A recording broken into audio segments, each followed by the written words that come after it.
Today I want to talk to you about some Halloween film history, specifically how Dracula saved Universal Studios from total bankruptcy and turned it into an entertainment powerhouse. It's the 1930s. Film is a pretty new medium still, and we just got talkies. More people are interested in the idea of motion pictures than ever before, but also, it's the Great Depression. Folks don't have much money for food, much less film, and a lot of successful movie ventures are left financially scrambling in the wake of poor ticket sales and high overhead costs. 20th Century and Fox are forced into a merger. First National becomes Warner Brothers, and they take the freaking logo away. But one studio was spared a lot of this madness, and that studio was Universal Pictures. Why?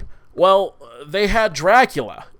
The Universal movie monster slate started in the silent era, a few years before the market crash. Adaptations of gothic books like Dr. Jekyll and Mr. Hyde, The Hunchback of Notre Dame, and The Phantom of the Opera were really starting to find heat with audiences. German filmmakers took these somewhat forgotten titles and dug deep into their eerie, dreamlike nature, using expressionist movement technique. These heightened visuals, imbued with incredible work from actors like Lon Chaney, made for rapid success. Universal's 21-year-old studio head named Junior Lemley wanted to continue to push this early horror slate as far as it could possibly go, so he went out on a limb and bought exclusive rights to Bram Stoker's Dracula. This was a massive risk in the 30s. Those other films were spooky, yes, but nobody had really tried out a horror film exactly like this, something so out and out supernatural and for mass market in the States. Plus, despite their big production lot, Universal was a relatively small player in the grand scheme of old Hollywood. If Dracula was a failure, it could have been a studio-killing blow, but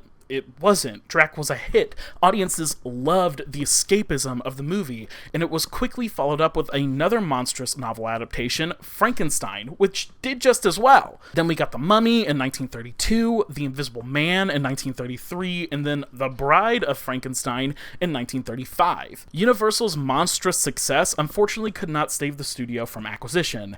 In 1936, a series of costly slip-ups forced Junior Lemley to turn over his family studio to the Standard Capital Corporation. But luckily for monster fans, the new heads of Universal saw incredible value in the creature features Lemley and his family had developed throughout the Depression. They would continue to expand the slate of Universal's monster films throughout the 40s and into the early 50s, creating dozens of sequels, several other sci-fi oriented creatures, and even the first ever crossover films in the process. That's all for now. If you want more film history deep dives, let me know in the comments below. Happy Halloween!